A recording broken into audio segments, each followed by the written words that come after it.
Previously on Organization Motivation, we met the Landmasters team and talked about how they got their start. We also stopped by their client Melinda's amazing backyard to see the wonderful work they did. Now let's talk a little bit to Melinda.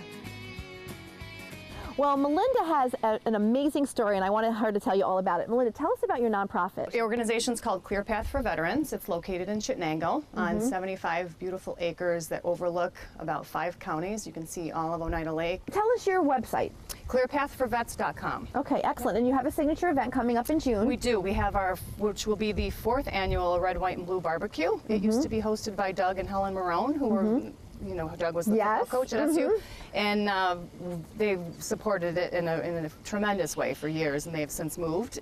But we're still continuing the event. This year it's going to be a barbecue competition, and we expect about 400 people. So there's information about that on our website as well. Okay, so people can purchase tickets to come? Sure, absolutely. Excellent. Well, thank you so much, Melinda, for having us in your beautiful backyard, and I'm glad that I could share the story of this wonderful nonprofit that she started. And hopefully in future episodes, we're going to film up at your place up there. Sure, because if we go there, you can see the pond that Landmasters donated. Chuck, I asked at the time, the sound of running water has a very calming effect. So when we first founded it, I think it was maybe the 2nd year we were open, and everyone's like, well, why do you need a pond? I said, trust me, we need a pond. So that was our first call, and they installed They've donated it. Yeah, it's beautiful. And a lot of vets sit out there, just listen to the water run, and it's great. Yeah, great clear space. their head. Yeah, that's great. Absolutely. Thanks so much for having us. Pleasure, thank you.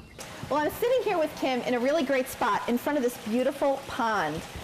Thank you. So this was really how your business started, in the pond, you know, doing ponds. Absolutely, and it seems like it's been so long now, but some 20 years, and we're thrilled that the kind of business we're in is really creating a hobby for people.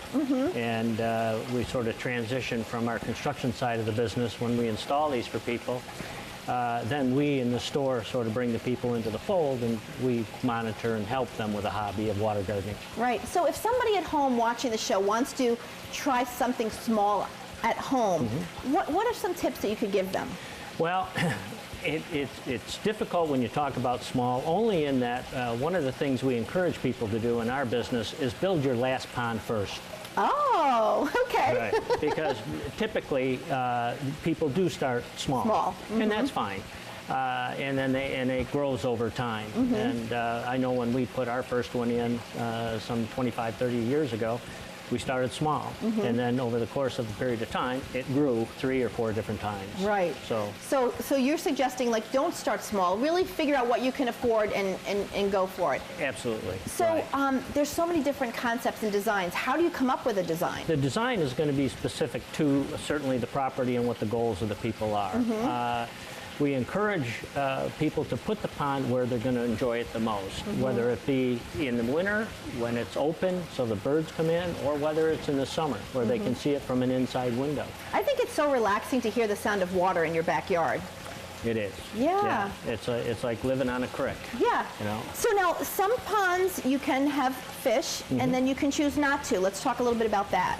Well, most people over time will choose to have fish, so we encourage them to dig to the appropriate depth in anticipation of that. But we've seen over the past 5 or 6 years, really a lot of people going toward what we refer to as pondless features, where they have the aesthetics of the noise and they have the visual, but they may not have the maintenance sometimes associated with what people think to be a pond. Right. So that's, there's been some changes. Any other tips you can offer our viewers about having a pond in your backyard? Yeah. If you have 40 acres, don't put it in the 40th.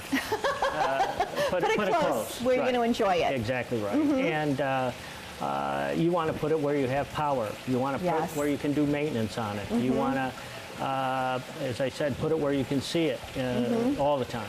And it's a hobby. Yes. It is a journey, not a destination. Yes. Yeah, absolutely. That's a great tip. I love that. For more tips, stay tuned. We'll be right back. After the break, we talk with Chuck Longyear of Landmasters about how to extend your living space outside with some great landscaping ideas.